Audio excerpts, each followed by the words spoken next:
How to remove the thread option from your Instagram account. Hello everyone, my name is Smile, and in this video I'm going to show you how you can remove the thread from your Instagram account.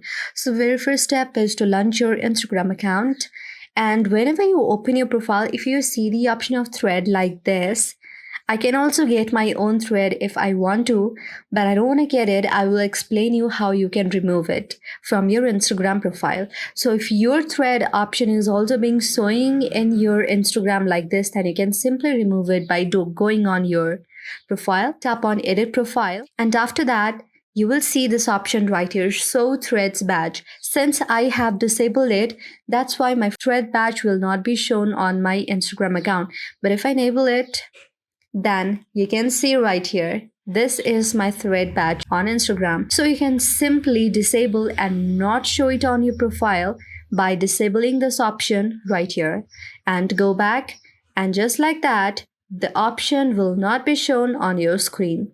So this is how you can do it. I hope you liked the video. If you like the video, then please do thumbs up, subscribe, and also comment on the comment section below.